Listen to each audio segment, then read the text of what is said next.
Seja bem-vindo ao Seminário Instituto Batista Bereano. Muito bem, queridos, boa noite. Certamente privilégio grande poder compartilhar um pouquinho com vocês do conhecimento da palavra. Também com o pastor Valnei, fomos colegas de uma matéria ali em São Paulo durante o período de mestrado. E creio que Deus há de nos abençoar muito durante esse tempo aqui. Antes de eu trabalhar propriamente o conteúdo dessa noite, permitam-me fazer um pequenino gráfico, porque quando nós trabalhamos vertentes teológicas, a nossa tendência é geralmente pensar que elas são diametralmente opostas, qual seja a vertente teológica. Estamos interagindo, dialogando aqui com um dispensacionalismo de uma ótica revisada, bem como progressiva. A tendência de muitos é achar que o dispensacionalismo revisado está numa ponta, num extremo, e o dispensacionalismo progressivo está na outra ponta. Essa é uma representação visual ou gráfica equivocada dentro da vertente maior do dispensacionalismo. Como poderíamos lidar com vários ismos? Na maioria dos casos, e nós veremos isso ao longo da semana aqui, que o gráfico provavelmente que mais representaria essas subdivisões dentro da vertente dispensacionalista é uma proximidade muito grande entre as suas propostas. Sim, existem pontos eu não diria discordância, mas de certo distanciamento, mas dentro de uma vertente maior do dispensacionalismo e, portanto, dentro da ortodoxia. É muito possível que aquilo que em algum momento nós escutarmos pastor Valnei, vocês escutarão da minha parte, talvez com outras palavras, mas caminhando juntos em algum aspecto, e eu entendo que isso é benéfico para uma fundamentação mais significativa das nossas convicções hermenêuticas, a fundamentos basilares ou fundamentais, aí, aspectos fundamentais do dispensacionalismo. Ok?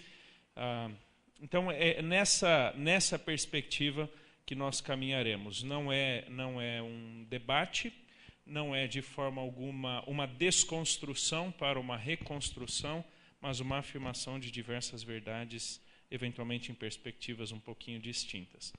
O meu trabalho com vocês hoje à noite é sobre a fundamentação hermenêutica do dispensacionalismo. Mas antes de trabalharmos também o conteúdo, uma segunda consideração. Quando nós pensamos nas várias disciplinas teológicas, nem sempre está muito claro para o estudante de teologia como essas disciplinas elas se interrelacionam. A tendência é que no início de curso pessoas olhem para as disciplinas teológicas como estanques, fechadas nelas mesmas, né? Quadradinhos separados uns dos outros, o que não é verdade. Nós temos ali em cima a Escritura Sagrada, a única fonte infalível, inerrante da verdade divina, qual seja o sistema teológico, qual seja o comentário bíblico, o dicionário, o autor, vertente ou sistema, são derivados da Escritura, nenhum sistema é inerrante. Na verdade, o sistema era uma tentativa humana de encadeamento lógico, sistemático de uma determinada verdade bíblica, a tentativa de percepção do desenvolvimento de uma determinada logia. Mas imediatamente após a consideração da palavra de Deus, nós nos baseamos ou nós montamos toda a nossa prática em cima de duas irmãs siamesas da teologia, a exegese e a hermenêutica. A exegese lidando com todo o material original, desde a tradição de um documento, né, a tradição da composição daquele documento na sua língua original, manuscriptologia, lexicografia, e tantas outras tarefas aí para abordarmos o texto bíblico original.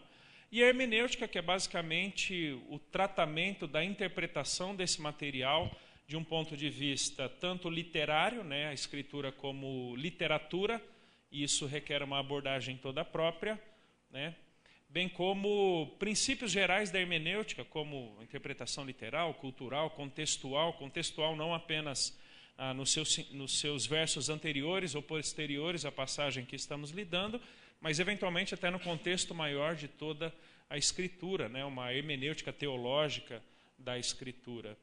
E essa exegese, essa hermenêutica, ela entrega material para o teólogo bíblico, teólogo bíblico aqui muito mais como abordagem, como aproximação, como uma forma de tratamento do conteúdo bíblico, não simplesmente por mencionar a Bíblia, né?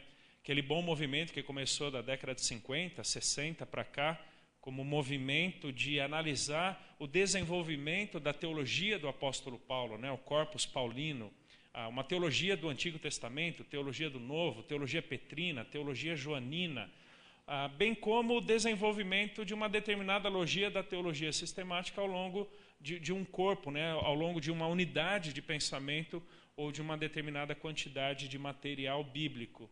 Essa deveria ser, em conjunto com a hermenêutica e a exegese, a primeira tarefa de todo estudante de teologia. Nós, infelizmente, estamos muito viciados por uma leitura sistemática da Escritura Sagrada. E a própria característica da teologia sistemática é você tentar encaixar determinados textos dentro de uma premissa, dentro de um enunciado, cabendo ou não esse texto naquele enunciado, você tem que basicamente encaixá-lo. Em alguma medida, todo sistema teológico ele se vê em algum momento desafiado a pensar onde é que esse texto se encaixa no sistema. Isso é um problema.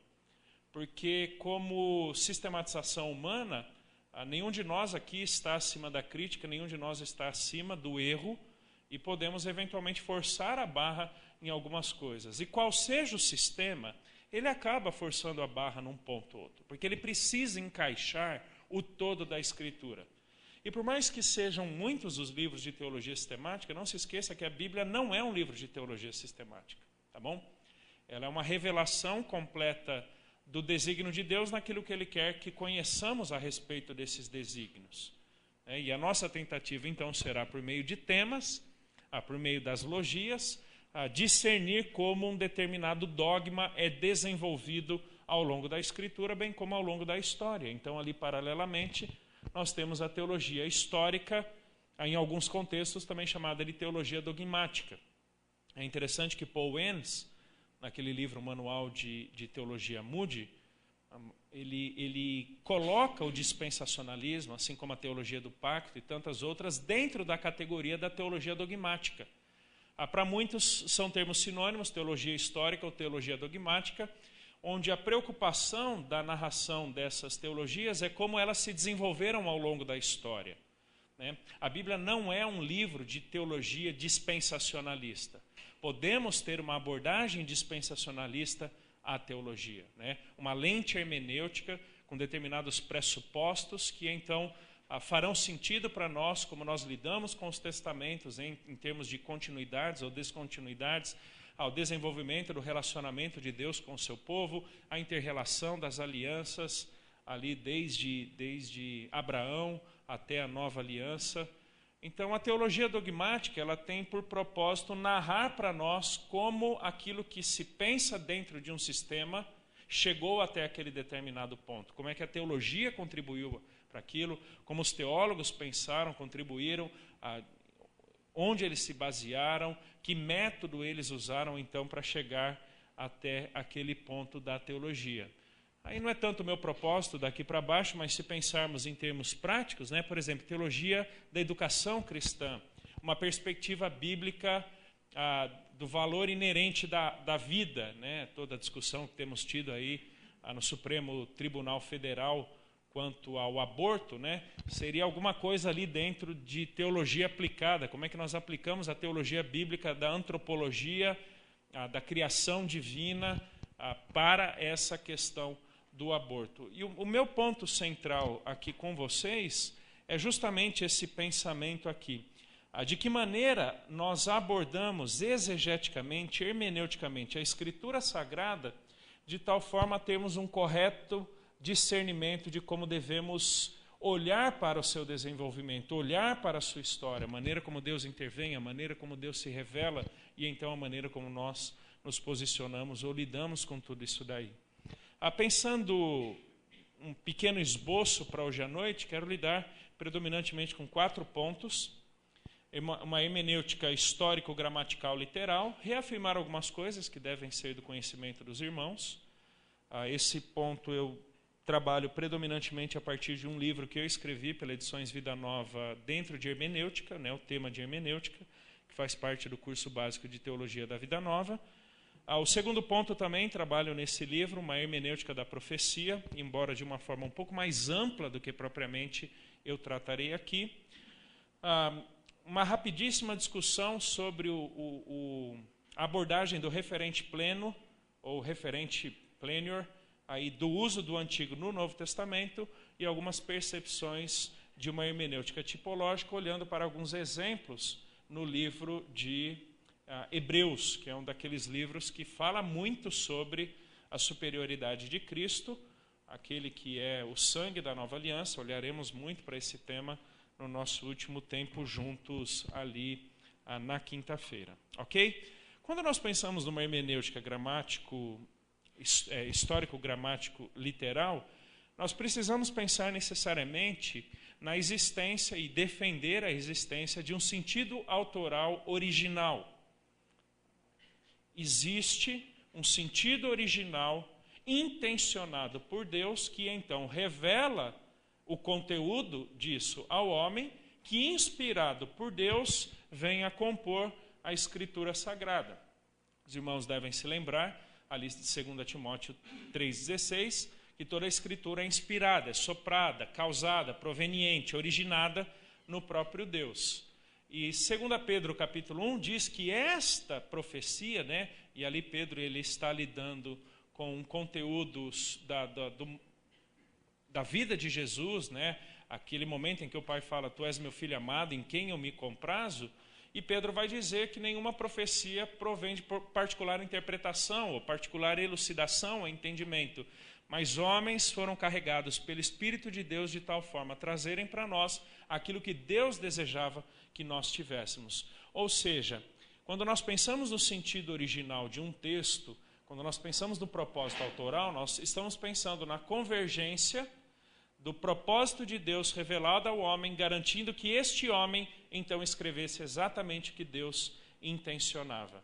E é, sobretudo, importante pensarmos num propósito autoral, caso contrário, nós cairemos em todo ceticismo, todo relativismo, por exemplo, da nossa chamada hermenêutica contextual do século XX, onde o leitor ele tem a lente final, o leitor ele tem a opinião final a respeito de um determinado texto, onde esse leitor, então, carrega para o texto seus pressupostos, toda a sua ideologia, seja ela qual for, dizendo, então, o que o texto significa, pouco importando o que Deus, se é que Deus existe, se é que Deus realmente revelou lá atrás. E aqui há um desses imensos pontos de convergência de toda a teologia ortodoxa, de toda a teologia de matriz protestante reformada. A busca de um propósito autoral. Há a existência desse propósito. E o nosso primeiro desafio é justamente buscar isso. Pequeno parênteses aqui. Pensando homileticamente, ou pensando no ensino, na exposição bíblica, qual é a nossa grande tarefa como expositores? Comunicar o sentido original, fazendo as devidas aplicações para a nossa realidade presente. E durante a virada aí do século XVIII para o século XIX, por causa da predominância do movimento liberal, que surgiu dentro de círculos protestantes, ali na Alemanha, posteriormente se espalhando por toda a Europa, chegando aos Estados Unidos e no século XX para o Brasil, houve um ceticismo muito grande quanto à natureza do texto, a realidade transcendente desse texto, porque ele não passava de obra humana qualquer. Então chegou-se num ceticismo tão grande pela crítica literária, especialmente norte-americana, ao longo do século XX, de que nós não podemos confiar nesse texto, e pouco importa de quem ele veio, pouco importa qual é o seu sentido original. E aí um crítico literário chamado Edward Hirsch, ele não escreveu pensando na teologia, tá bom? Mas esse livro dele, que nós não temos em português, traduzido seria Validade na Interpretação, ele presta um serviço sensacional, fantástico a toda a comunidade teológica, quando ele vai fazer uma distinção entre sentido e significância. Dependendo da literatura, você vai ter No lugar de sentido, você vai ter significado e significância. Dependendo da literatura, você terá sentido e significado. Tá? Mas, basicamente, a ideia é a seguinte. Isso daqui é importante para nós, sobretudo quando lidarmos daqui a pouco com o referente pleno, ali no uso do Antigo, no Novo Testamento, bem como na hermenêutica tipológica, quando nós precisamos entender que existe um sentido original passado, segundo intencionado por Deus. O que se quer dizer por sentido? É a verdade presumida ou pretendida pelo autor bíblico, tendo em vista o que ele escreveu, para quem escreveu, como escreveu e onde escreveu. Né? Há todo um desenvolvimento argumentativo dentro de um documento. Nós pensamos tradicionalmente, hermenêutica contextual, simplesmente olhando para o parágrafo anterior e posterior. Isso é uma visão, no mínimo, míope, porque hermenêutica contextual é o contexto do parágrafo, do capítulo, talvez de um ponto ou de um pilar maior dentro do livro todo e, eventualmente, dentro do próprio corpus do autor. Ou seja, transcende a passagem, transcende o capítulo. Tá? Então, é aquela verdade presumida ou pretendida pelo autor. E como nós cremos na dupla natureza das Escrituras, né, uma natureza divina, uma natureza humana, há então uma convergência de propósito. Podemos tranquilamente falar sobre o propósito divino-humano das Escrituras. Não existem dois propósitos, não há discordância entre esses propósitos, embora o autor humano não precisasse entender completamente, no caso da profecia, a ocasião em que aquela profecia seria concretizada ou cumprida, ou mesmo se essa profecia teria mais de um referente, ou seja, ela dizia respeito apenas àquele personagem imediato sobre a qual falava, no caso de alguns salmos reais, ali do Saltério, ou se eventualmente poderia estar falando sobre alguém que viria num tempo distante, embora o autor não soubesse perfeitamente ou não soubesse completamente quem era esse referente maior, ou esse referente final, ulterior, ali no caso do Novo Testamento. E por significância, nada mais é do que a aplicação deste sentido ao longo da história. Primariamente ao longo do período bíblico, tá? Antigo e Novo Testamento, e posteriormente ao longo da história da igreja. Então, aquilo que um autor bíblico escreveu tinha um sentido original passado com uma aplicação presente, né? Presente lá atrás, específica. Mas, como toda a escritura é inspirada por Deus e útil para completar ou conduzir o povo de Deus à maturidade em Cristo, então esta palavra ela tem uma aplicação, ela tem um significado ao longo de toda a história. Ok? Então é importante a gente entender essa ideia de sentido original, propósito autoral e uma distinção entre sentido e significância. Eu predominantemente usarei o termo sentido e significância. Quando eu fizer alguma menção diferente, dada a diversidade da literatura, os irmãos tentem entender essa distinção que eu estou fazendo aí. Ok? Quando nós pensamos numa hermenêutica histórico-gramatical-literal, nós estamos pensando nos seguintes termos. Histórico, porque ela diz respeito a como documento humano, ela diz respeito a uma realidade passada real. Existiu um autor bíblico. Vocês que já interagiram um pouco com a chamada hipótese documentárias de Julius Wellhausen, né, dentro do liberalismo teológico, em que, para a teologia liberal, não houve um Moisés que escreveu o Pentateuco. Houve uma tradição quádrupla, né, chamada JEDP, javista, aquela predominância de textos onde Yahweh, né, é usado, o termo hebraico Yahweh, e de Elohim, né, onde alguns textos, ao invés de usarem Yahweh, usam Elohim. Então, os liberais vão dizer que foram, portanto, dois autores ou duas tradições distintas, uma enfatizando o aspecto javista, outro o elohista. Ok? Deuteronomista, foi aquela tradição, aquele autor de Deuteronômio, que não precisa ter sido Moisés, que não precisa ter vivido na época da composição de Levítico ou mesmo de Gênesis, e que trouxe uma abordagem toda nova diante daquela comunidade que estava nas campinas de Moabe, prestes a entrar na terra de Canaã. E o P de priest, né, de sacerdotal, uma ordem sacerdotal, uma tradição sacerdotal que compôs ali o livro de Levítico. Ou seja, não há uma realidade histórica tal qual narrada ali, do personagem Moisés, do povo de Israel, na maneira como ele se encontrava ali, circundando ali a segunda metade do século XV antes de Cristo. Mas quando nós pensamos na Escritura Sagrada, existia um homem chamado Paulo. Não é uma simples tradição. Existia um Mateus, não é simplesmente uma comunidade de Mateus, não é simplesmente uma comunidade lucana. Tá? Existia um homem chamado Lucas que escreve para um homem chamado Teófilo, que vivia ali no contexto do Império Romano, e ele precisava, então, na perspectiva de Lucas, inspirado pelo Espírito, saber aquilo que tinha sido a vida de Jesus, bem como a continuidade dos feitos de Cristo por meio do Espírito no livro de Atos. As igrejas de Apocalipse estão passando por uma situação específica.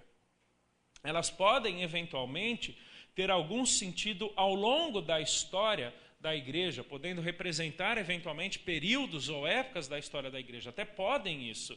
Mas, primariamente, elas estão localizadas ali no século I da era cristã, enfrentando os desafios específicos, reais, que levaram, então, João a escrever Apocalipse para o fortalecimento da fé daqueles irmãos, para que soubessem como lidar com perseguição e tivessem a sua esperança calcada em Cristo Jesus, que no final dos tempos a vencerá e massacrará todo o mal, será vitorioso sobre Satanás, e então todos os seus, todos os santos experimentarão da redenção eterna futura. Ok? Então essa é a ideia desse aspecto histórico. É voltar para uma realidade histórica passada, um contexto socioeconômico, político, religioso.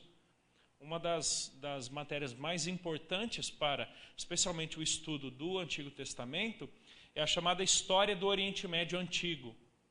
Se você lê Daniel, se você lê Isaías, especialmente aqueles documentos proféticos que lidam com nações ou povos que transcendem Israel, né, você vai ver que tem muita coisa no entorno de Israel que influencia o documento. O próprio livro de Reis e Crônicas.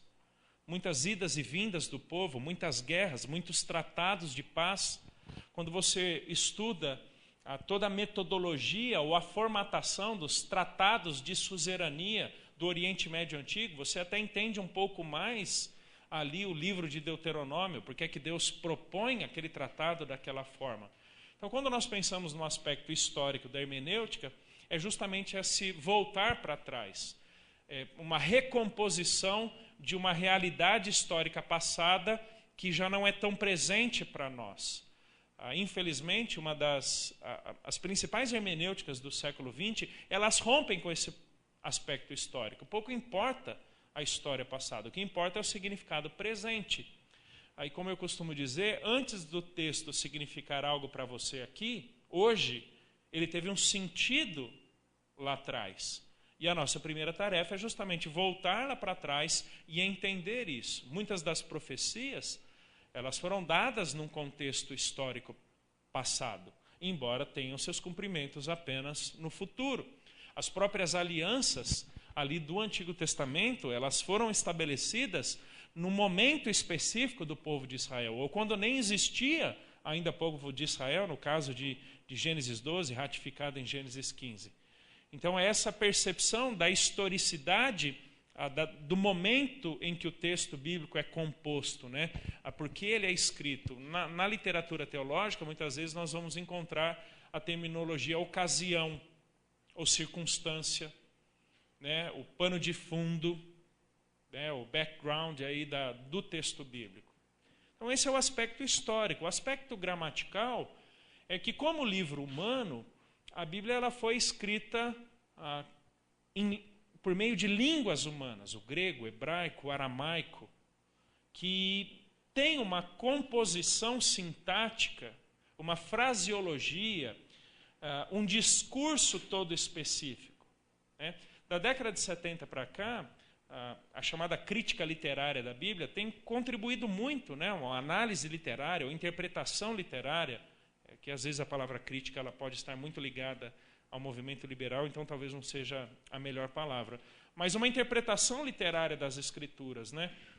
Queridos, versos bíblicos não são simplesmente palavras umas depois das outras, né?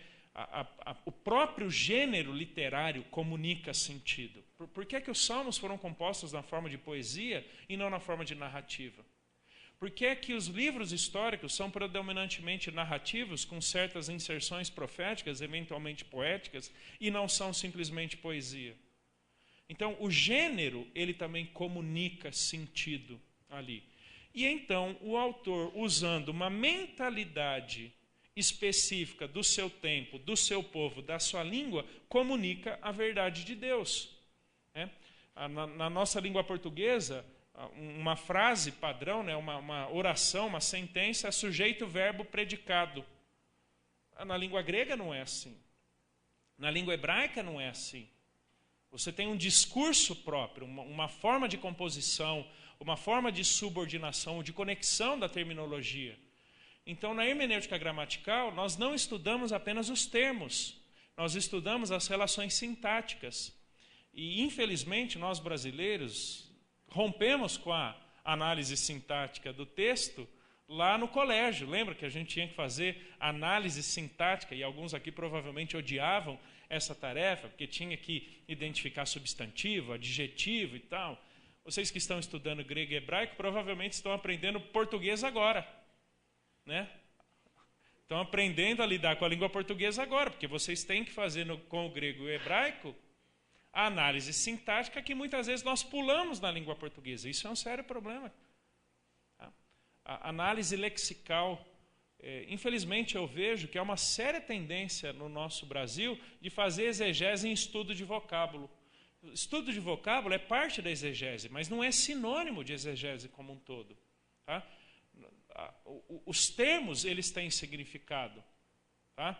Palavras, expressões comunicam sentido, comunicam verdades divinas, mas nós temos que entender um todo de construção gramatical, né? Os padrões de composição de um determinado texto, os recursos literários que compõem esse texto, né? Que estão presentes nesse texto, preferências terminológicas de um autor em relação a outro, construções gramaticais peculiares de um autor em relação a outro.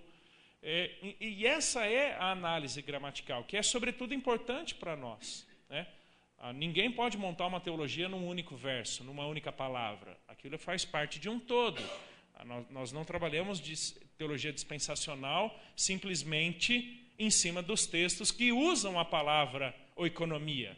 Tá? Isso é parte de um todo maior da teologia dispensacional.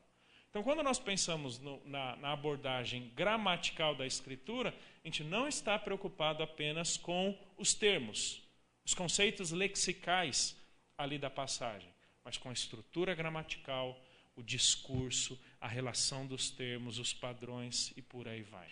E literal no sentido comum, normal, o significado normal de um determinado termo. Tá? O Roy Zuck, naquele livro Interpretação Bíblica, ele faz uma distinção entre o literal normal, né, o ordinário, e o literal figurado. Tá? E a gente precisa aqui entender alguns termos que são fundamentais, caso contrário, nós cairemos num literalismo cego da Escritura Sagrada, eventualmente chegando a propor absurdos que não eram o propósito original do autor, simplesmente porque levamos ao pé da letra algumas coisas até as últimas consequências. Tá? Então nós temos um sentido literal, como eu falei, normal, usual, comum, o significado primário de um determinado termo, mas que dependendo de como ele é usado, a maneira como ele ocorre, ou ele é encaixado ali num determinado argumento, ele pode ter outros sentidos, ok? Ele pode ter outros significados, ele pode ter um sentido figurado.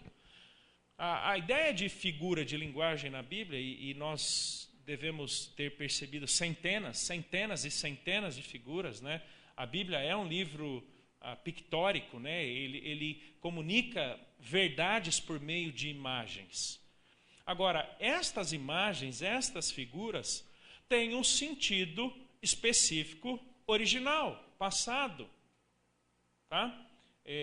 Quando nós voltamos para a cultura greco-romana, quando nós voltamos para a cultura judaica, babilônica, assíria, a persa, a medo-persa, lá atrás, essas figuras tinham um significado original. Então, o nosso desafio é entender e buscar esse significado original passado. Um dos maiores erros que se comete no estudo das figuras de linguagem, que eu percebo especialmente nos púlpitos, é o que nós chamamos de anacronismo. É a atribuição de um significado presente a um termo ou conceito passado, como se o autor passado estivesse pensando naquele termo do jeito que nós pensamos hoje. É, por exemplo, a parábola dos talentos. Para nós hoje, talento tem um determinado significado, né? É a ideia de habilidade ou capacidade de realização para algo. Então, você tem um talento artístico, um talento musical, um talento manual, cognitivo, instrumental, seja o que for. E nós achamos que, então, Jesus estaria falando deste nosso conceito de talento presente. Essa pode até ser uma aplicação, mas isso não é sinônimo de sentido. Lembra da diferença entre sentido e significância?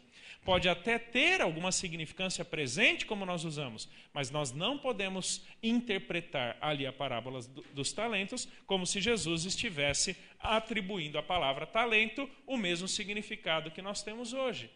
Tá? Então, a gente tem que respeitar o sentido original dessas figuras. E quando nós pensamos na literatura profético-apocalíptica, muitas são as figuras, muitas. E, eventualmente, intérpretes extrapolam o sentido original dessas figuras. E aí é que eu diria que muitos acabam errando, especialmente na tradição dispensacionalista, caçando significados contemporâneos para figuras ou terminologias judaicas passadas. Nós não temos como entender Apocalipse se nós não entendermos toda a literatura profético-apocalíptica do Antigo Testamento. Existem padrões terminológicos, existe semelhança de linguagem figurada ou linguagem simbólica. Então, a abordagem literal da Escritura não elimina o sentido figurado, não elimina um sentido alegórico. E o que eu quero dizer por alegoria? Por exemplo, aquela estabelecida por Paulo em Gálatas capítulo 4, verso 21. A palavra alegoria, ela é uma tradução, inclusive, do termo grego parabolê. Né? Colocar ao lado de. O que é alegoria? É comunicar uma verdade comunicar um conceito por meio de outras palavras. É como se aquele termo usado não estivesse sendo usado no seu sentido primário, no seu sentido comum. Então, atribui-se um sentido incomum, não usual para determinado termo. Então, por exemplo, quando Paulo constrói aquela alegoria ali de Gálatas 4, ele atribui a Sara, Agar, os filhos de cada uma delas, aos montes, sentidos distintos do original de Gênesis. Quando ele vai dizer que são dois povos, dois montes são alianças e por aí vai. Quando nós voltamos para Gênesis, monte é monte, filho é filho. Mas a alegoria é você usar uma terminologia distinta para um determinado termo ou conceito que não o pretendido por seu autor original. E aqui, provavelmente, que muitas das vertentes começam a se distanciar. Porque alguns vão acreditar que, se valendo de uma hermenêutica ou do modelo hermenêutico dos autores do Novo Testamento, o intérprete contemporâneo pode encontrar ou estabelecer alegorias ou espiritualizações a conceitos, termos, eventos, instituições do Antigo Testamento. Ou seja, o élder hoje estaria autorizado a se valer desta metodologia hermenêutica dos autores neotestamentários para, então, o élder analisar tantos outros textos, tantas outras profecias ou conceitos na Bíblia.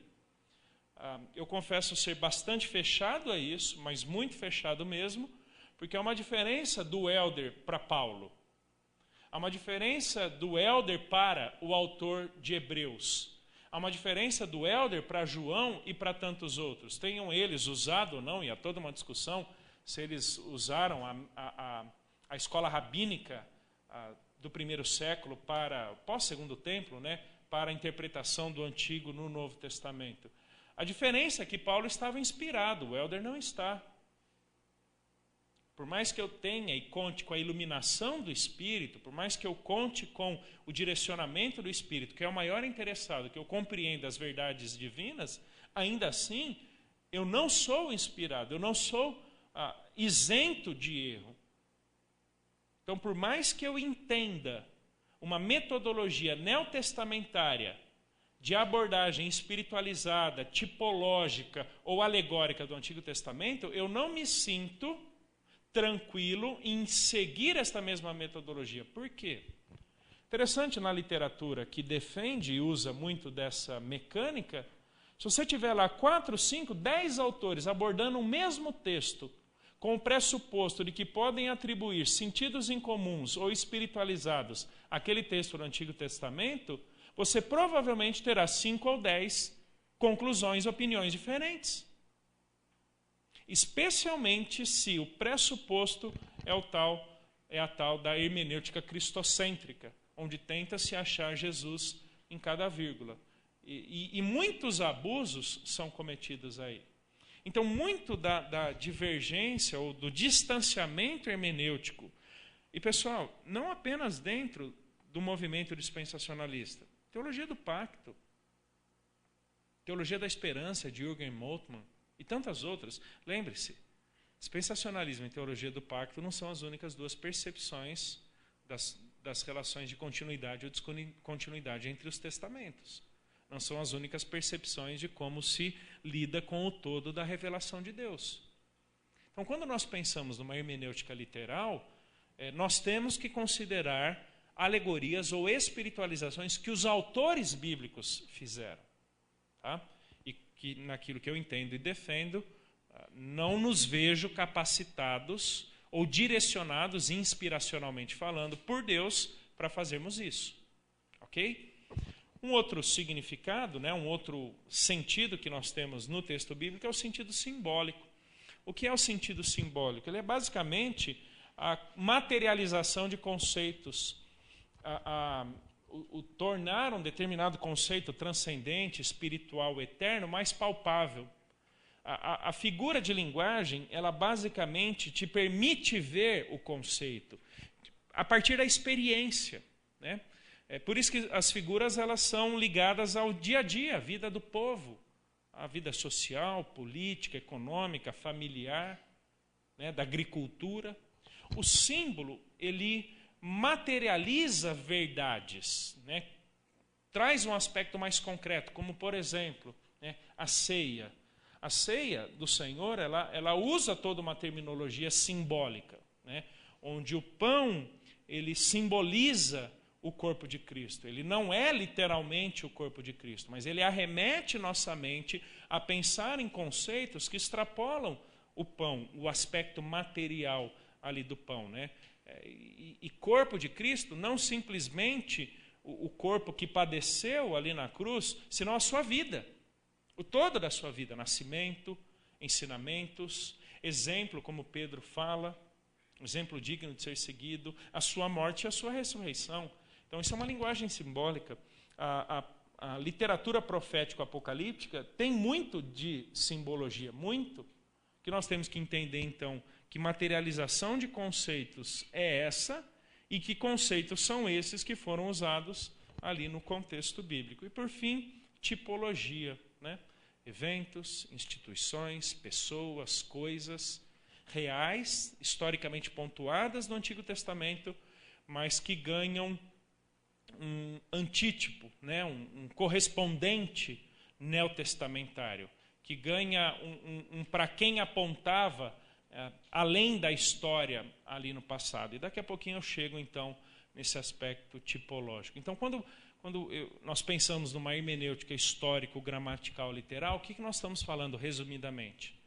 Uma hermenêutica considera o contexto histórico passado, né, o propósito autoral, analisa a terminologia, a construção gramatical e o arranjo sintático literário do texto, e então parte do pressuposto de uma compreensão usual, normal da terminologia ali empregada. Lembrando, o literal não elimina, pelo contrário, considera os sentidos figurados, alegóricos, simbólicos, tipológicos. Tá? Isso é importante para nós não cairmos num literalismo cego, num literalismo absurdo, de não ver que se trata de uma figura de linguagem, se trata de uma espiritualização e eventualmente forçarmos a barra ali no texto bíblico. Ok? Muito bem, seguindo adiante aí. Pensando um pouquinho na profecia, algumas ideias rápidas aqui sobre a profecia bíblica. Por que é que Deus traz profecias a nós? Por que é que Deus nos revela, por meio dos autores bíblicos, aquilo que será no futuro? Interessante os textos de Paulo aí de 1 Tessalonicenses e Romanos, 1 Tessalonicenses 4, né? Para dissipar a ignorância, não quero, irmãos, que sejais ignorantes quanto aos que dormem. Ignorância não no sentido pejorativo, mas desconhecimento. Agora, um desconhecimento que pode levar ao aspecto pejorativo, né, que muitas vezes usamos ignorância, que é decidir ficar na ignorância e tratar brutalmente de uma determinada realidade, tá? Uma determinada realidade. Então, é dissipar a ignorância, é trazer a verdade de Deus sobre determinadas questões que transcendem a nossa experiência, qual seja a ocasião de concretude ou de cumprimento de uma profecia, ela sempre transcende o tempo imediato ou presente do autor, ela pode ser no dia seguinte, ela pode ser daqui 10 anos ou ela pode ser daqui sei lá quanto tempo. Só Deus sabe. Tá? Então Deus quer nos prover aquilo que é necessário para compreendermos com respeito aos seus desígnios. Produzir esperança. Né? A esperança vai muito além daquela ideia, né? Esperança é a última que morre. Né? Esperança, como Paulo bem trabalha em muitas das suas cartas, e Tessalonicenses, bem lá no comecinho, assim como Colossenses, ele fala da esperança, é aquilo que está além do que enxergamos, daquilo que apalpamos. Né? Na esperança fomos salvos. Esperança que se vê não é esperança, porque como alguém espera aquilo que vê? Então a esperança está além dos olhos, a esperança está além da vida. Né? A esperança ela se descortina pós-morte ou pós algum evento, no caso a volta de Cristo. Alguma coisa que nós não conseguimos enxergar pelos olhos. É por isso que então Paulo dirá lá em 2 Coríntios 5, é por isso que o autor de Hebreus dirá lá em Hebreus 11, que nós vivemos pela fé, não nas coisas que vemos, não nas coisas que apalpamos, né?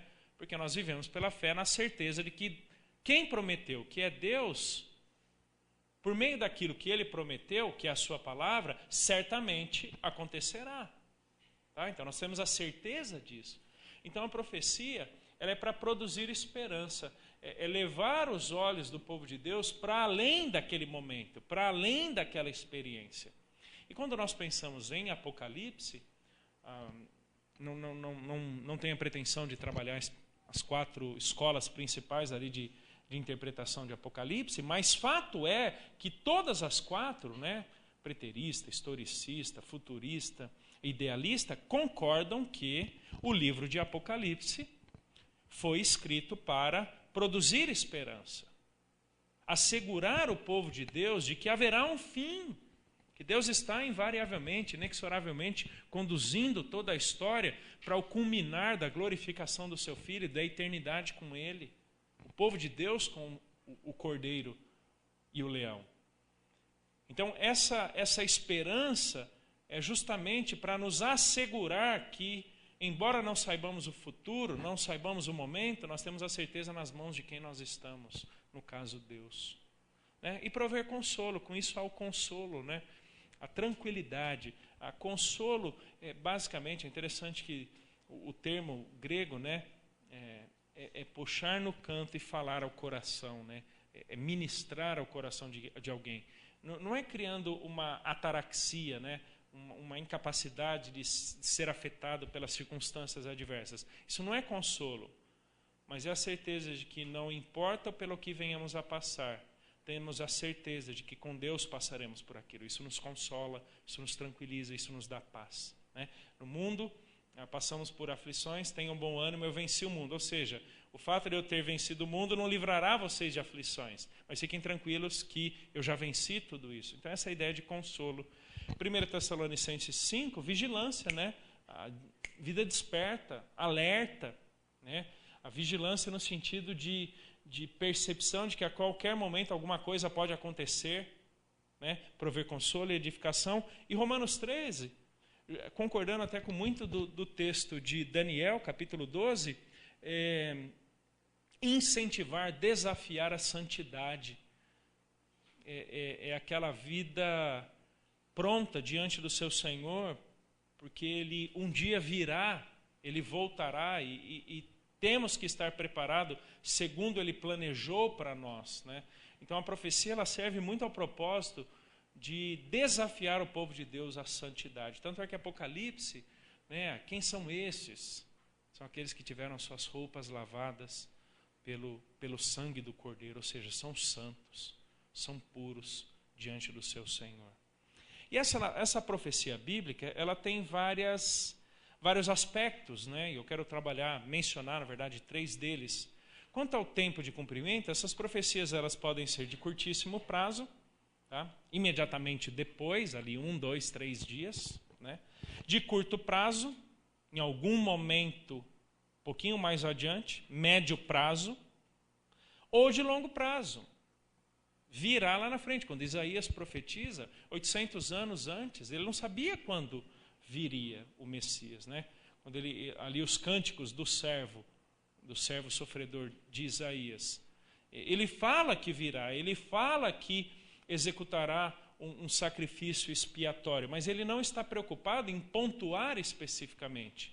Tanto é que 1 Pedro, capítulo 1, verso 10 ao 12, Pedro dirá que aqueles profetas do Antigo Testamento, eles ficavam inquirindo, eles ficavam discutindo, né, em que momento ou que ocasião aquilo que foi dito aconteceria.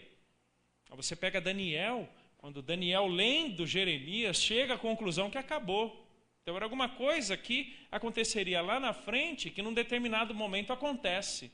Mas aquele que profetiza lá atrás, embora Jeremias, já ali em Lamentações, ele vê as coisas acontecendo e é questão de tempo para que a profecia se concretize, né? 70 anos ali. Quanto ao objeto, né? o recipiente, ou aquele a respeito de quem uma profecia determinada diz, né? Você tem eventualmente pessoas específicas, você tem nações ali no entorno de Israel, você tem o próprio povo de Israel, e até a tradição rabínica, que permanece até os dias de hoje, né? A tradição talmúdica, não enxerga os cânticos do servo falando sobre o Messias, uma pessoa, senão sobre todo o povo. Então, a tradição rabínica ela tende a trabalhar muito mais o todo da nação do que propriamente um personagem. Por isso, da dificuldade da tradição rabínica é entender e acreditar ou aceitar as muitas citações de Isaías 53 no Novo Testamento. Um dos capítulos mais citados em todo o Novo Testamento, o rabino, a priori, ele não aceita, porque ele não olha para Isaías 53 como indivíduo, senão como toda a nação judaica, né? A igreja, o próprio Messias. Quanto ao conteúdo dessas profecias, algumas delas têm, né, um conteúdo mais detalhado, né? Isso é até interessante, porque eventualmente temos uma mesma profecia narrada de forma distinta por autores distintos. Algumas narrações dessas profecias com detalhes mais específicos do que outras narrações, né? E uma eventual dupla referência. Esse é um desafio para a hermenêutica, tá? Talvez um dos capítulos mais equilibrados e que eu certamente recomendo é o capítulo de tipologia do livro Interpretação Bíblica, do Roy Zuck. Para mim é um dos capítulos mais equilibrados que tem sobre isso, até na abordagem dos chamados salmos reais, em que depois eu vou mencionar um pouquinho deles também ao longo da nossa semana, sobretudo quando lidarmos com o reino e a nova aliança também. Ok? Quais são algumas características da profecia? São coletâneas de oráculos falados, né? Por exemplo, ali Malaquias. A estrutura de Malaquias é muito interessante. Você tem uma série de oráculos, são ditos do próprio Deus, né? Decretos. A palavra ali pode ser sentença do Senhor, é o decreto de um juízo específico de Deus, né? Essa questão da perspectiva de tempo é muito importante para a interpretação e ela tem sérias implicações, por exemplo, na tradição dispensacionalista. Tá? Olha o que diz 1 Pedro, capítulo 1, verso 10 ao 12. Foi a respeito desta salvação que os profetas indagaram e inquiriram, os quais profetizaram acerca da graça a vós outros destinada, investigando atentamente qual a ocasião ou quais as circunstâncias oportunas, indicadas pelo Espírito de Cristo que neles estava, ao dar de antemão testemunho sobre os sofrimentos referentes a Cristo e sobre as glórias que o seguiriam. A eles foi revelado que, não para si mesmos, mas para vós outros, ministravam as coisas que agora vos foram anunciadas por aqueles que, pelo Espírito Santo enviado do céu, vos pregaram o Evangelho, coisas estas que anjos anelam perscrutar. Qual é a dimensão temporal da profecia e, portanto, a relação que o profeta tem com a profecia e com o tempo da profecia? Deixa eu tentar ilustrar isso daqui. E, de novo, boa parte das vertentes, sejam elas quais forem, concordarão com essa perspectiva de tempo. Tá? Onde você tem, num determinado momento da história, o profeta, e ele é capaz de, segundo a revelação que Deus lhe dá, ele é capaz de ver eventos, que eu quero retratar aqui pelos cumes desses montes, dessas montanhas. Mas ele não vê necessariamente tudo o que está no interlúdio desses eventos. Ele é capaz de ver a primeira vinda de Cristo, ele é capaz de ver a segunda vinda de Cristo, a volta de Cristo, mas ele não necessariamente enxerga tudo que está entre um evento e outro. Então, numa planificação 2D, é como se uma coisa fosse imediatamente após a outra, um evento fosse imediatamente após o outro. Mas, na verdade, há um distanciamento imenso entre esses eventos. Então, é por isso que é possível você encontrar Isaías profetizando lá no capítulo 9 e enxergando tudo da volta daquele rei que tem o domínio sobre os seus ombros no final do seu documento. Como se os eventos fossem imediatamente um após o outro, mas tem um mundo de coisas aí no meio. Tem séculos, talvez milhares de anos entre esses dois eventos. Então, quando nós entendemos esse dimensionamento temporal das profecias, um dos desafios que nós temos é não apenas entender o evento, senão o que em outros materiais escriturísticos nos é permitido entender os vales. Exemplo, igreja. A igreja, ela é uma realidade veterotestamentária existente desde o Jardim do Éden, ou ela é uma realidade neotestamentária fundada no Novo Testamento, então, a partir de Atos capítulo 2. Dependendo de como você enxerga a percepção do profeta sobre a revelação de Deus e as profecias, isso vai te levar para um ou para outro lado.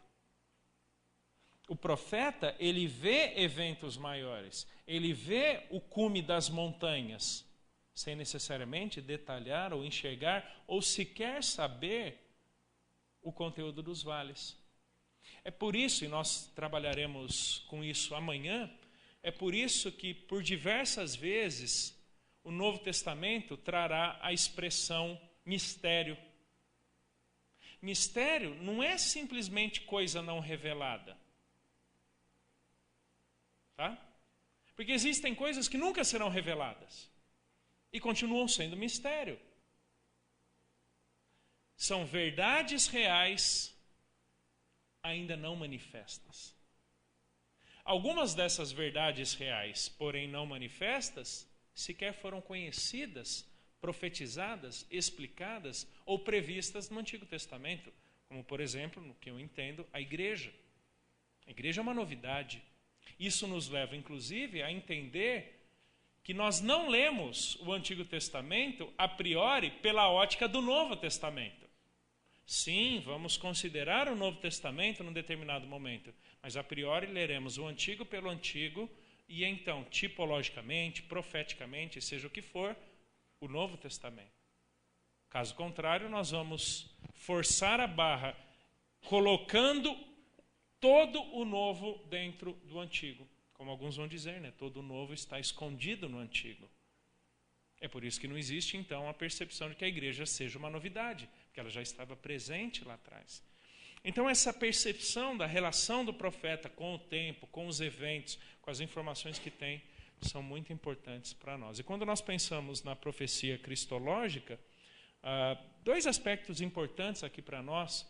O primeiro deles é uma eventual dupla referência, né? Você tem profecias que dizem respeito a um personagem, a um evento imediatamente posterior ou em algum momento ao longo do Antigo Testamento, mas que encontra também um referente ou uma referência posterior a Cristo Jesus. Cuidado, nem todo salmo que nós chamamos de messiânico é a priori messiânico. Ele é a priori real.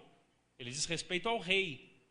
Que então o autor do Novo Testamento aplica ou estabelece ou entende uma referência maior do que o rei Davi.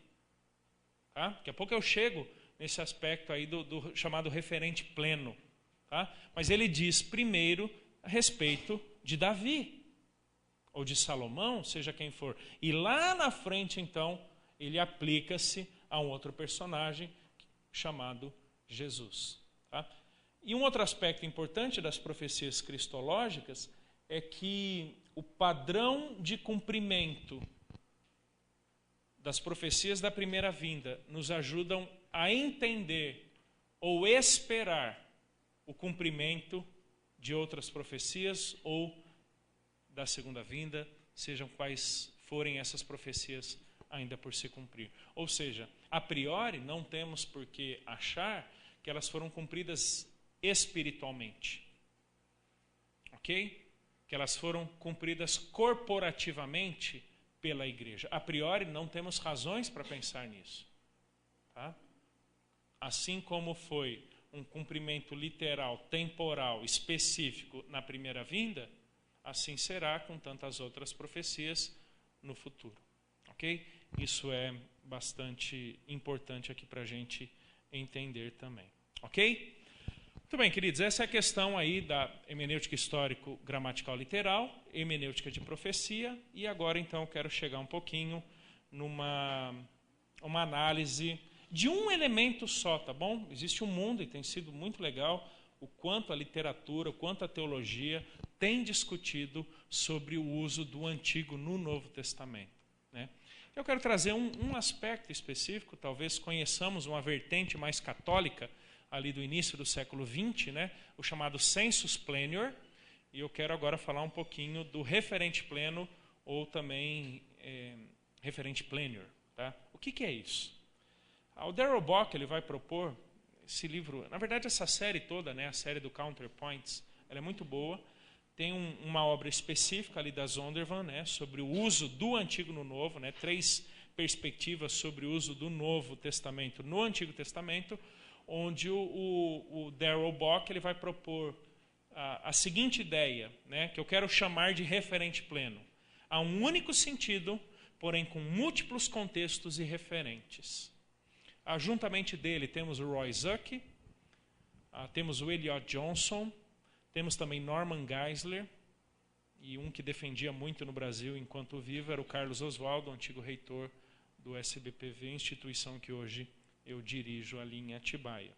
Qual a ideia de um sentido único, múltiplos contextos e referentes? Você tem uma realidade passada, tá? lá atrás, no Antigo Testamento. Ok? Aquilo que foi dito lá atrás tem um sentido único, específico, e que é segundo o propósito divino humano para o texto. Aquela verdade, aquele texto, não ganha novos sentidos ao longo da história. Nem ganha um sentido mais pleno à medida que a história acontece. A perspectiva católica do sensus plenior é que, inclusive, subsidiou muito, né, embora não existia o conceito de sensus plenior naquela época, mas que subsidiou muito a ideia da tradição. A crença da sucessão apostólica de Pedro para os bispos ali de Roma, a crença defendia a ideia de que aquilo que o Papa, né, aquilo que o magistério dizia sobre a Bíblia, gozava de igual autoridade que a própria Bíblia. Ainda que aquilo que a Cúria Católica, né, ainda que o magistério católico viesse a atribuir um sentido incomum, diferente, contrário ao propósito original. Então, aquilo que é dito no século XX é que esse texto ele está aberto a sentidos plenos, inclusive contrários ao propósito original. A ideia do referente pleno é o oposto disso. Não. Um determinado texto, um determinado conceito, ele não ganha sentidos novos, ou ele não ganha sentidos maiores ao longo da história. Não, ele permanece o mesmo, exatamente conforme revelado e intencionado por Deus lá atrás. No entanto, este texto, né, ele pode ter significados ou subsignificados que são aplicados a contextos distintos. Mas isso não é uma deturpação, uma variação ou uma modificação do sentido original. Pelo contrário, é uma aplicação distinta daquele sentido específico, daquele sentido único. Então, aquele sentido original de uma passagem ganha agora uma aplicação ou um referente específico no Novo Testamento. Deixa eu citar aqui alguns exemplos, talvez para clarificar um pouquinho. Salmo 78, 2. Poderíamos citar muitos, né? Salmos é interessante, viu? É uma das matérias que eu leciono lá no SBPV. Salmos tem uma riqueza sensacional. Tradicionalmente, empobreceram muito a perspectiva de Salmos. Me permitam abrir aqui um parênteses. Simplesmente como uma coleção de hinos, como se fossem simplesmente cânticos no templo, desprovidos de teologia, né? É mais coisa da alma diante de Deus. Esqueça isso. Certamente são cânticos, embora nem todos fossem cantados. A teologia dos Salmos é simplesmente fascinante, profunda ao extremo. Como nenhum outro livro do Antigo Testamento trabalha de uma forma extensa, num espectro imenso, a ideia da aliança. Tanto a aliança davídica, quanto a aliança abraâmica, tá? A própria mosaica. E é interessante que é o livro mais citado no Novo Testamento. Não é à toa isso. Ok? Olha o Salmo 78, 2. Abrirei os lábios em parábolas e publicarei enigmas dos tempos antigos. Muito bem, conhecemos esse Salmo de Asaf, né? Aquele que diz: o que ouvimos e aprendemos, o que nos contaram nossos pais, não encobriremos aos nossos filhos. Muito bem. Há um único sentido: abrirei meus lábios em parábolas. Tá bom? Eu falarei de uma forma incomum, ilustrativa, figurada a esse povo. Lembre-se que parábola é uma figura de linguagem. É uma comunicação ilustrativa de um determinado conceito, né? Tanto é que o termo é usado, inclusive, em Provérbios 1. Né? Jesus não inventa parábola. Tá? Era um recurso muito usado no Israel antigo. Né? Nós temos muitas parábolas ali ao longo de todo o Antigo Testamento. Ok? Então, há um único sentido para esse texto. No entanto, ele diz respeito, ou ele é aplicado a dois referentes específicos. Ou seja, tem duas significâncias distintas. Aplicam-se a dois personagens distintos. Num sentido original passado, num primeiro momento, a Asaf, o autor do Salmo. Lembre-se que Asaf como alguém que oficiava no templo, tinha inclusive responsabilidades educacionais.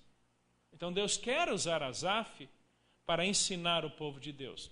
Mas quando você chega lá em Mateus 13:35, o Senhor Jesus, ele aplica a si mesmo o texto de Asaf, para que se cumprisse o que foi dito por intermédio do profeta. Pergunta: quando Asaf escreve o Salmo 78, ele escreve uma profecia?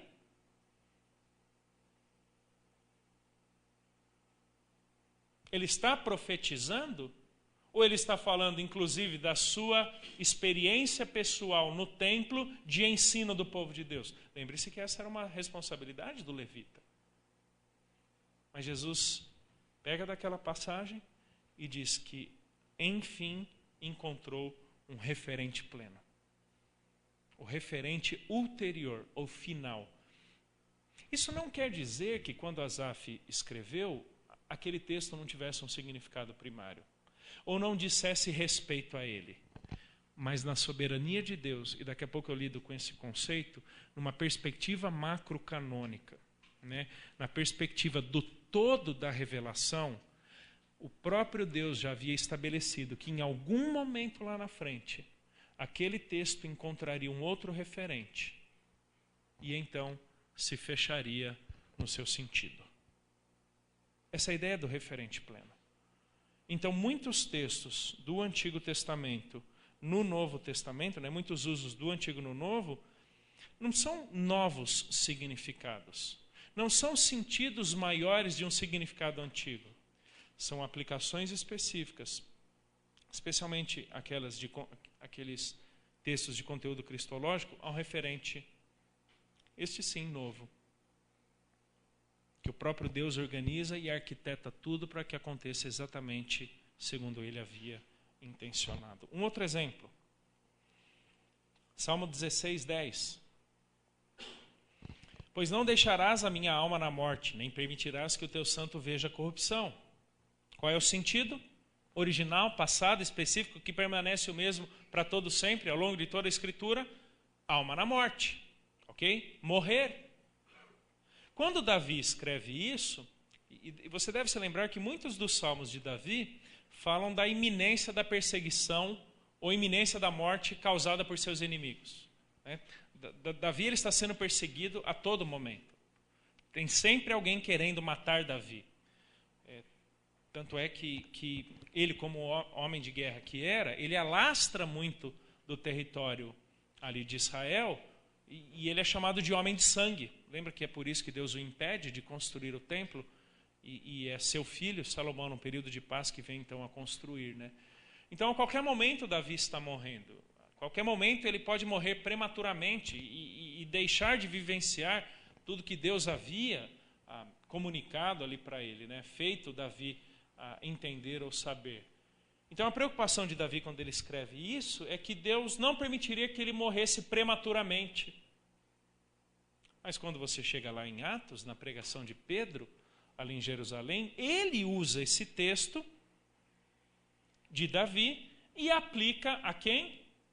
A Jesus. Não foi deixado na morte, nem o seu corpo experimentou corrupção. Isso não quer dizer que aquele texto não dizia respeito ou não era referente a Davi.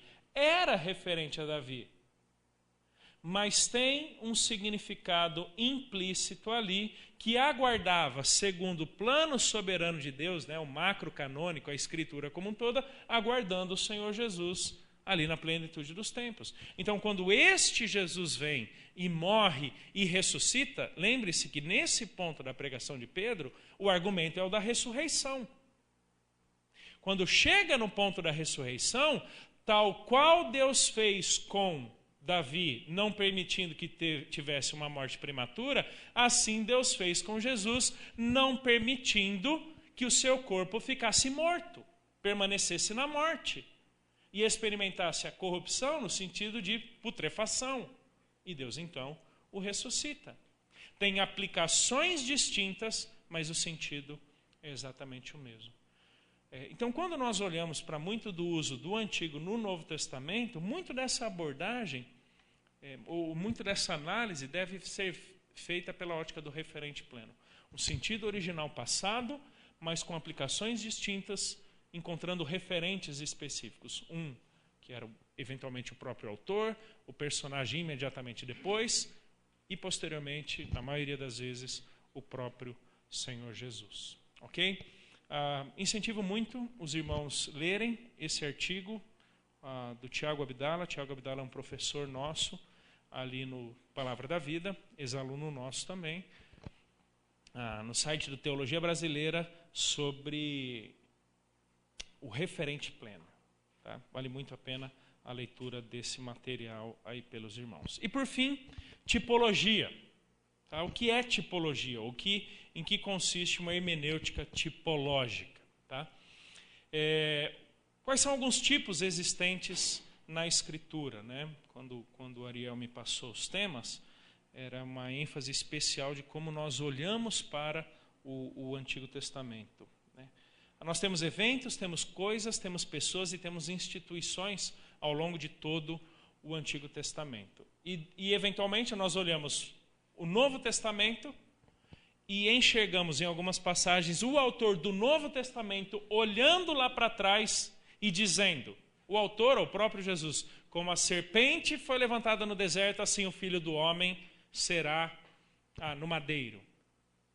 Vocês pedem sinal, mas nenhum outro sinal vos será dado senão o de Jonas. Tá? Isso é uma terminologia tipológica.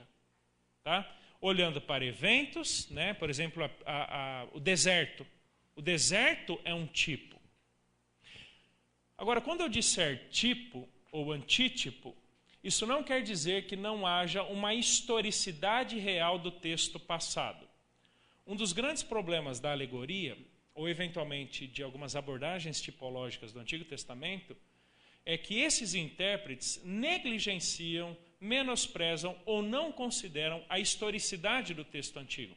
Pouco importa se existiu realmente um homem chamado Moisés, pouco importa se existiu realmente o cativeiro babilônico, pouco importa se existiu essa serpente no deserto, pouco importa. O que importa é o que nós vamos fazer disso agora.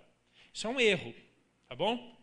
O fato do autor neotestamentário ter aplicado ou apontado para um antitipo, isso não quer dizer que o tipo passado não tenha sido historicamente real, ocorrido. Ok? E por que dessa tipologia muito presente ao longo de toda a Escritura? Para uma demonstração da continuidade dos desígnios salvíficos de Deus entre Antigo e Novo Testamento.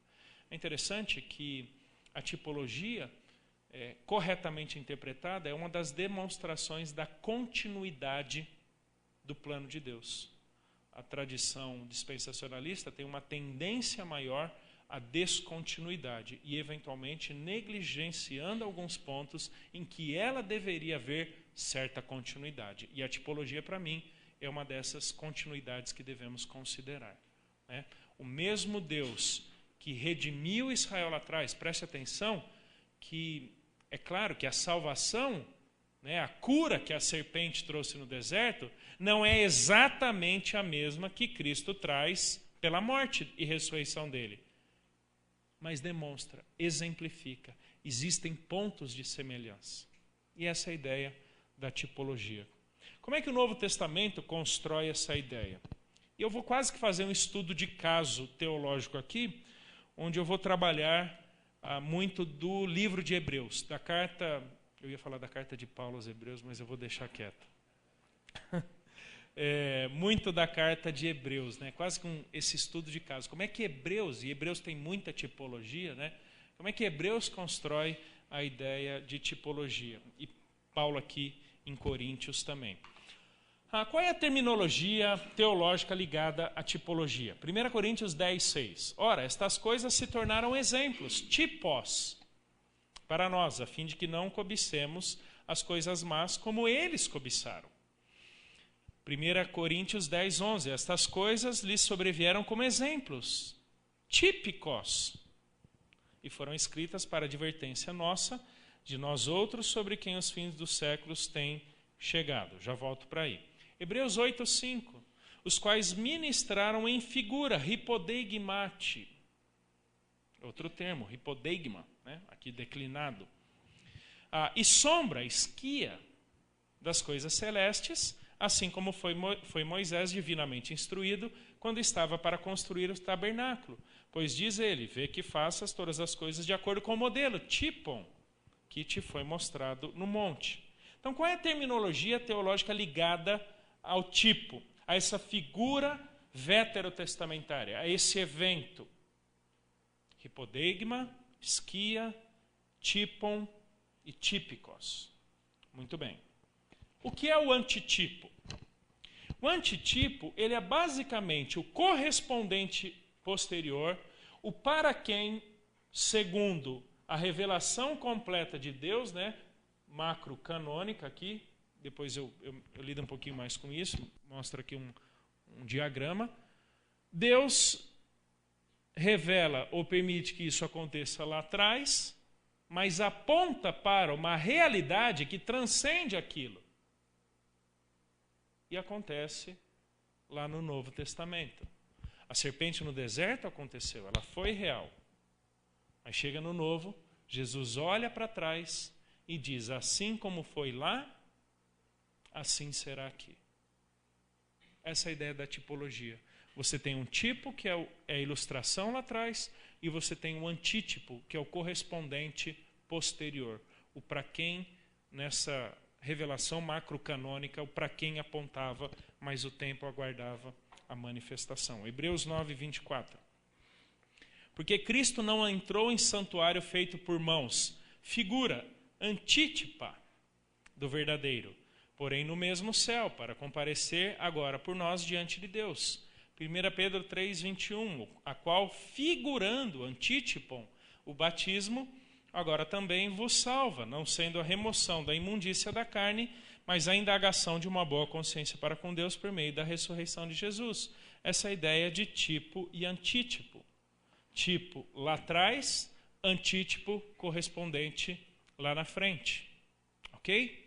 Como é que nós lidamos, ou como é que nós desenvolvemos uma hermenêutica tipológica da Escritura? Primeiro, temos que aprender a fazer uma correta hermenêutica intertextual, que na tradição protestante é chamado de analogia fidei, embora numa perspectiva diferente da católica. A analogia fidei na Igreja Católica quer dizer a analogia da fé, fé como conjunto de doutrina católica, tá? A tradição dos santos padres.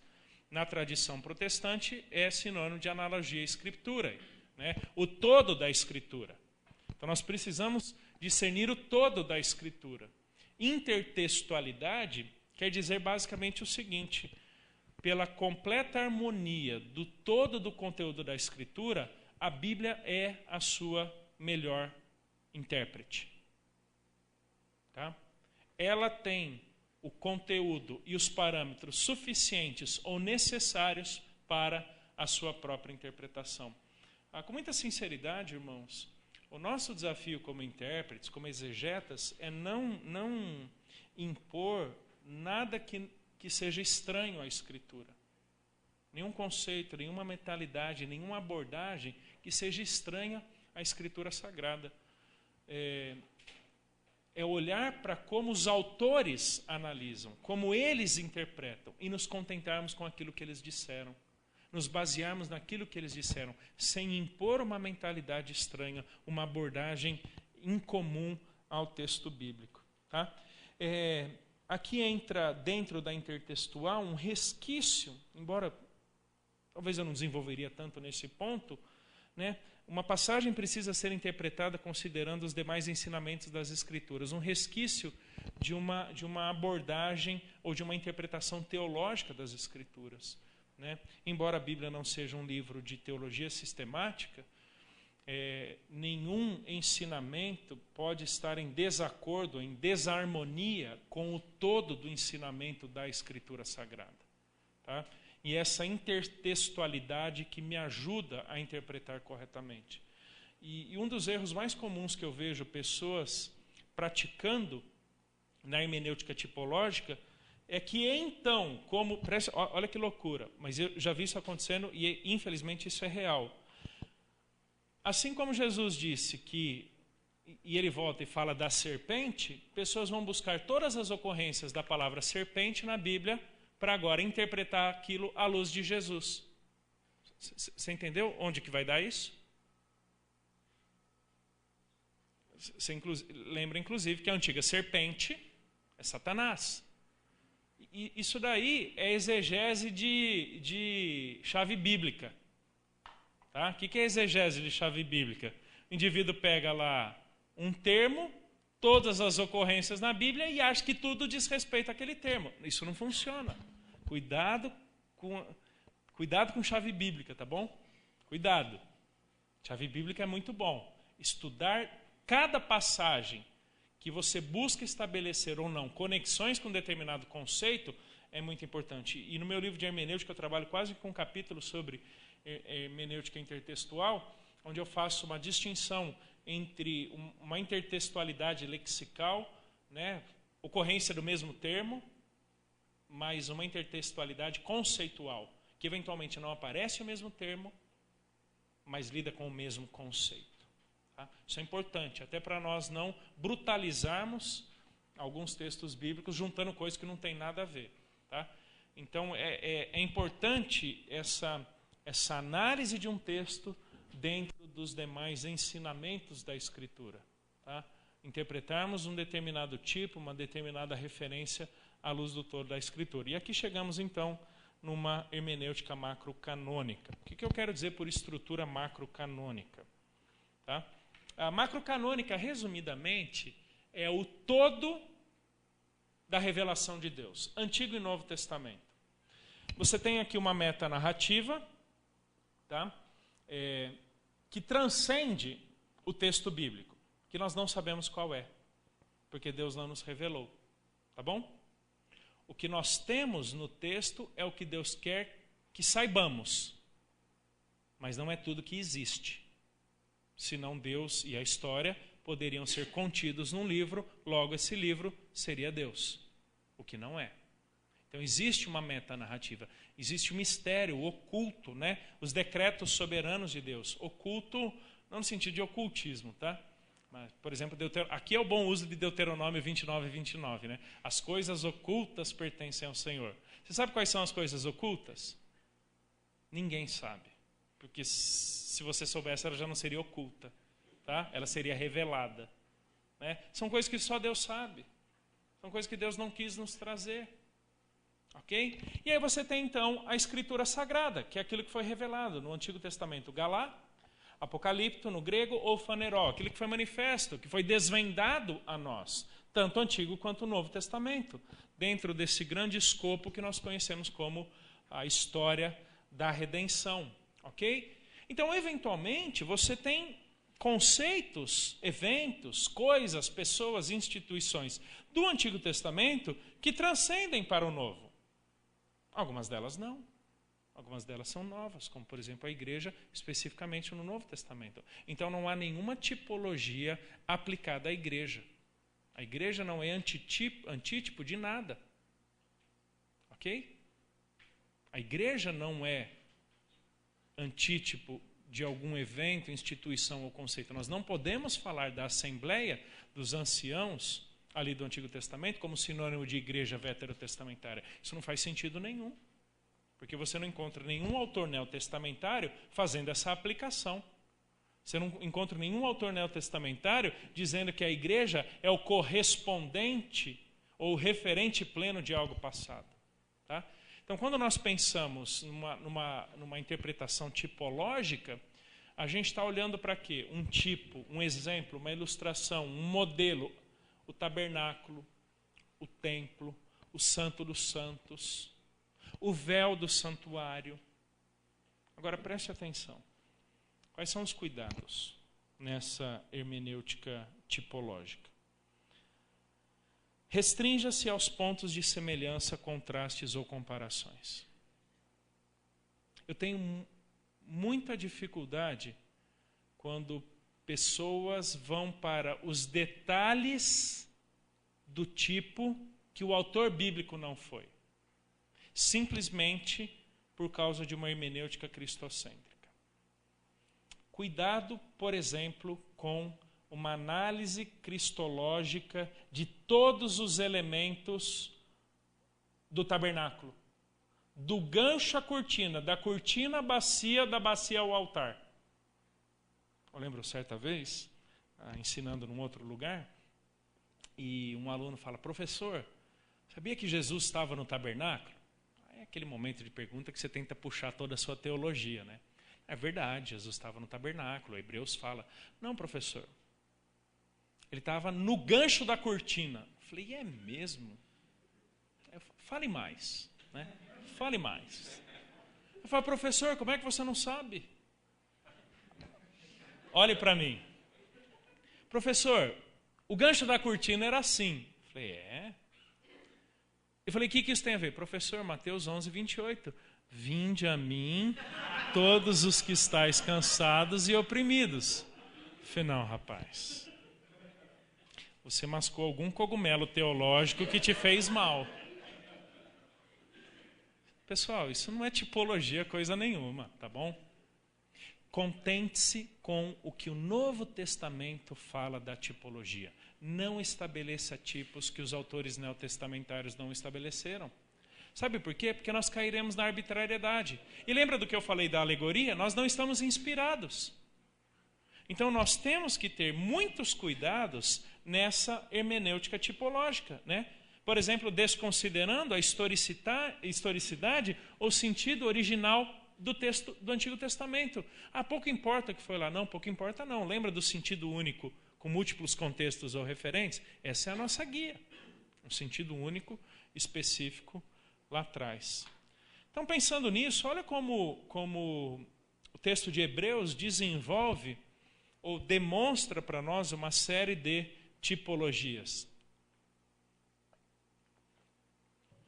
Eu vou basicamente ler aqui alguns textos até o nosso final da palestra. Querendo com isto dar a entender, bom, ele está falando aqui sobre os sacrifícios do Antigo Testamento, né? Aqueles sacrifícios eles eram eficientes naquele momento, mas eles não eram sumariamente eficazes, porque aguardavam um sacrifício final, né, o sacrifício perfeito de uma vez por todas. Muito bem. Querendo com isso dar a entender o Espírito Santo que ainda o caminho do santo lugar não se manifestou, enquanto o primeiro tabernáculo continua erguido. É isto uma parábola, ilustração, parabolê quer dizer isso, né, para a época presente. E segundo esta, se oferecem tanto dons como sacrifícios, embora estes, no tocante à consciência, sejam ineficazes para aperfeiçoar aquele que presta culto, os quais não passam de ordenanças da carne, baseadas somente em comidas e bebidas e diversas abluções, impostas até o tempo oportuno de reforma. Ilustrações, parábolas do passado, que aguardavam um correspondente, um referente pleno lá na frente. Muito bem. 9, 23 e 24. É necessário, portanto, que as figuras, hipodeigma, tá? Cópia, figura, esboço, o campo semântico aí do termo, das coisas que se acham nos céus, se purificassem com tais sacrifícios. Mas as próprias coisas celestiais, com sacrifícios a eles superiores. São pelo menos 5, 6 termos distintos em Hebreus, comunicando a ideia de superior, maior. Muito maior. Né? O que ele está fazendo? Ele está comparando figuras, eventos, personagens, instituições do Antigo com Cristo Jesus no Novo. Essa é a ideia da tipologia. Para dizer que este Cristo, para quem todas essas coisas apontavam, é superior a todas elas do passado. Elas eram passageiras. Então, tipologia é basicamente algo do passado que encontra uma realidade superior, transcendente, mais completa no futuro. Isso não quer dizer que não tenha sido real, específico lá atrás, mas completa-se lá na frente. Ok? Verso 24. Porque Cristo não entrou no santuário feito por mãos, figura do verdadeiro, antitipaton aletinon, né? Figura, ou exemplo, ilustração do verdadeiro, porém no mesmo céu, para comparecer agora por nós diante de Deus. Hebreus 10, 1 a 4. Ora, visto que a lei tem sombra, esquia, dos bens vindouros, não a imagem real das coisas. Né? Interessante que ele usa aqui o termo eikona, que é a ideia de imagem, figura, estátua. Né? Uma figura, uma estátua, uma imagem que não é a realidade. Por exemplo, você olha para uma pintura. A pintura, por mais perfeita, por mais precisa que ela seja, ela é uma caracterização de uma determinada realidade. Né? Por mais que Michelangelo, né, quando ele faz a estátua de Davi, né, Michelangelo, que ele, não me fugiu, que ele bate o martelo na estátua, né, e diz, fale, de tão perfeito que ficou a estátua, mas por mais perfeita que a estátua de Davi fosse, não era a realidade, tá bom? Não era a imagem real, era sombra. Isso aqui não tem nada a ver com teologia platônica, tá? Tem gente que tenta impor uma... É sério, tem gente que tenta pôr uma mentalidade platônica aqui, né? Não tem nada a ver. Não a imagem real das coisas, nunca jamais pode tornar perfeitos os ofertantes com os mesmos sacrifícios que ano após ano, perpetuamente eles oferecem. Olha só, sombra da imagem real. E para terminar, alguns outros textos de Hebreus 9 e 10. 9 e 8. Querendo com isto dar a entender o Espírito Santo que ainda o caminho do santo lugar não se manifestou, enquanto o primeiro tabernáculo continua erguido. 9, 11 e 12. Quando, porém, veio Cristo como sumo sacerdote. Lembra do sumo sacerdote do passado? Eu vou lidar mais com esse conceito a partir de Melquisedeque, né? Salmo 110, falando sobre a nova aliança. Quando eu falar do sumo sacerdote, né? Esse que é o sangue da nova aliança, aquele que ofereceu não sangue alheio, mas o próprio sangue. Então eu volto à ideia do sumo sacerdócio de Cristo. Como sumo sacerdote dos bens já realizados, mediante o maior e mais perfeito tabernáculo, não feito por mãos, quer dizer, não desta criação, não por meio de sangue de bodes e bezerros. Lembra que o cordeiro do Antigo Testamento é um tipo, ao ponto de chegar lá em João 1, João olhar para Jesus e dizer o quê? Eis o Cordeiro de Deus. Né? Ele é aquele que personifica completamente aquilo que o próprio animalzinho do antigo era incapaz de executar absolutamente. Né? Ele podia tirar o pecado daquele ano. Levíticos 16 diz que no ano seguinte ia ter que fazer tudo de novo. Né?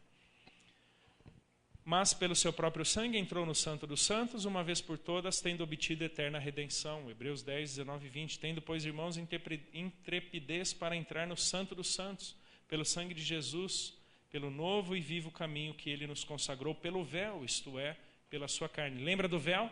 Lá atrás? O autor de Hebreus vai dizer que a própria carne de Cristo, seu corpo na cruz, é o meio pelo qual nós podemos adentrar no Santo dos Santos. É por isso que quando ele morre, o que acontece com o véu do santuário, ele é rasgado. Né? Essa é a ideia da tipologia.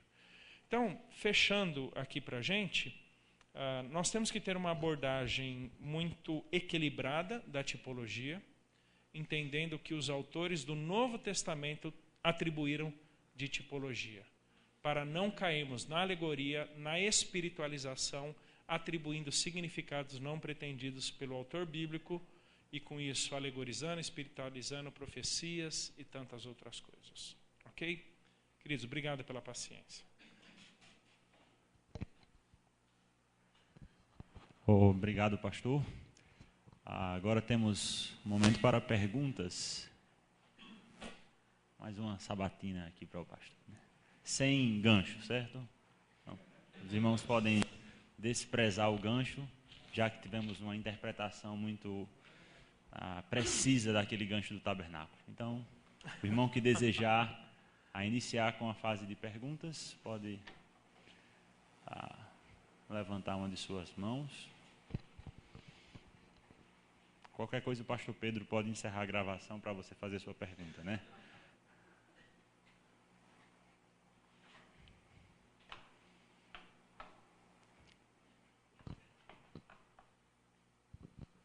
Boa noite, pastor.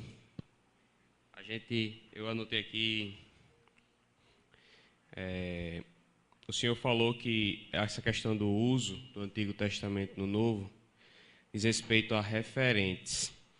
Existiria alguma forma bíblica de se mostrar essa ideia de múltiplos referentes? Me vem à mente que o Novo Testamento traz muita palavra. Isso é para que se cumprisse. Tem algo a ver com a interpretação dessa palavra? A gente já teve a oportunidade de ver em aula que existem diferentes visões. Então, como é que provaria biblicamente essa questão do referentes? Acho que duas questões aqui, né? Como eu falei, até pelo tempo que nós temos, eu não iria de forma alguma esgotar o assunto do uso do Antigo no Novo. Eu ia pegar um aspecto pouco trabalhado, muitas vezes na tradição dispensacionalista, e eu queria abordar especificamente, né? Então, isso não é o todo, obviamente. Imaginem, 10 minutos lidar com tudo que se discute sobre o uso do Antigo no Novo. Segundo, sobre para que se cumprisse, quando eu falar sobre continuidade e descontinuidade amanhã, dentro do conceito de mistério, eu trabalho isso daí amanhã, tá bom? O para que se cumprisse ali de Mateus, e são 9 vezes, né, que ele usa, né, para que se cumprisse, não negligencia o contexto passado, por exemplo, de Oséias. Ele não negligencia. Pelo contrário, aquele sentido único de chamar o seu filho do deserto, que lá atrás era corporativamente o povo de Israel, ele agora aplica especificamente a Cristo Jesus. O sentido é o mesmo, de chamar do deserto o seu filho, que no Antigo Testamento muitas vezes era o todo do povo, mas que encontra referentes distintos. Então esse é mais um exemplo, além dos de Mateus, né, que cabe perfeitamente. O sentido é exatamente o mesmo. Chamar do deserto o seu filho. Jesus é o Filho de Deus. Israel é chamado de filho no Antigo Testamento. Ou seja, o significado é único, não muda. O sentido é o mesmo. Contextos diferentes. Lá atrás, aqui na frente. Referentes distintos. Israel lá atrás, Jesus aqui na frente. Então essa é mais... Obrigado por lembrar, é mais um exemplo de referente pleno. Próxima pergunta.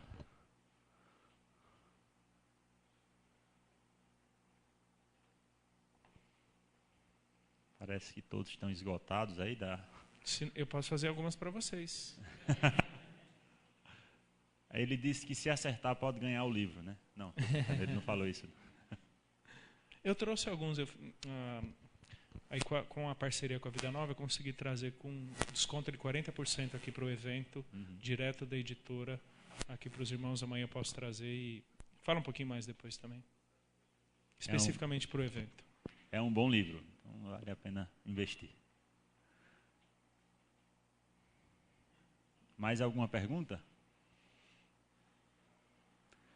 Se não temos... Pastor Robério.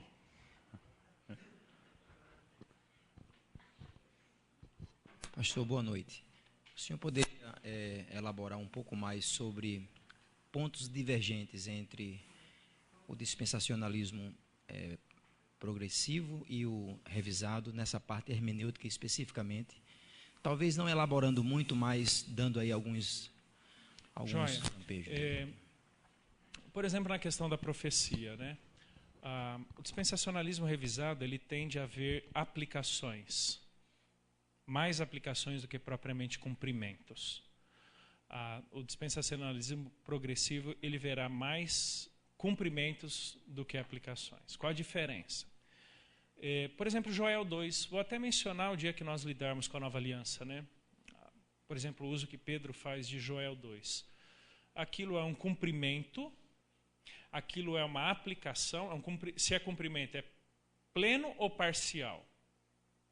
Se é aplicação, isso quer dizer, então, que existirá ainda um cumprimento futuro? Então, eventualmente, o dispensacionalismo progressivo olhará mais para cumprimentos que sejam parciais, o dispensacionalismo revisado, aplicações. Por exemplo, a própria Nova Aliança é uma dessas, né? A Nova Aliança no dispensacionalismo revisado olha para uma aplicação para a igreja, aguardando um cumprimento futuro para Israel. O dispensacionalismo progressivo pode olhar como algum cumprimento para a igreja. E tanto dentro do revisado quanto do progressivo, você tem vertentes muito diferentes. Por exemplo, o trono de Davi. Você tem uma diferença do Darrell Bock para o Craig Blazing. O Blazing chega a dizer que existem 2 tronos, né? dois tronos de Davi, Cristo já sentado nele, reinando, né, e um outro futuro. Então, essa ideia de aplicações, cumprimentos parciais é um exemplo de diferença, né? O dispensacionalismo progressivo, ele tem uma abertura maior para uma interpretação não tão literal. E preste atenção que o não tão literal, tanto é que exclui-se muito do literal, né, é mais gramático histórico do que propriamente gramático histórico literal, por isso que o dispensacionalista revisado vai dizer literal consistentemente, né, ele acrescenta aí esse advérbio para definir melhor. Não quer dizer que o progressivo não será literal, ele é predominantemente literal, mas eventualmente ele verá cumprimentos espirituais de algumas profecias, promessas. Então, e como eu trabalho, né? Não são diametralmente opostos. O que eventualmente nos permite, o texto bíblico nos permite pensar desta forma. E nem por isso é heresia, está fora da ortodoxia. Então são alguns exemplos, né? O capítulo inicial do Progressive Dispensationalism, do Darrell Bock e o Blazing, né? Na verdade é um tratado hermenêutico, né? Como cada um interpreta, qual a história de cada um, como cada um lida com a ideia de reino, e por aí vai, mostrando até as diferenças, né? Tem um artigo do Thomas Ice, naquele site pretribe.org, fazendo uma crítica ao dispensacionalismo progressivo, daí onde ele trabalha as diferenças hermenêuticas. O próprio livro, última versão do Charles Wright, né, ele faz uma análise do dispensacionalismo progressivo, criticando ali alguns aspectos hermenêuticos. Então, não são muitas assim, sabe? A gente não está lidando com coisas absurdamente opostas. Eu não diria nem necessariamente contraditórias. São percepções hermenêuticas possíveis. Tá? Talvez uma nuance maior aqui, uma maior ênfase aqui do que lá, que nem como eu falei da profecia, né?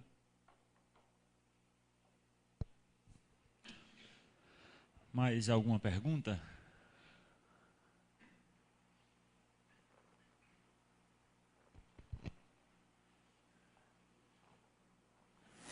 Pastor, estavam querendo convidar o senhor para jogar bola depois da aula, certo? Poxa, me desculpem. Além de eu ter o joelho machucado, nem roupa eu trouxe, nem tênis eu trouxe, então não vou poder contribuir muito com isso, né? Tá certo, agradecemos, pastor Helder. Vamos ficar em pé para orarmos e encerrar este tempo.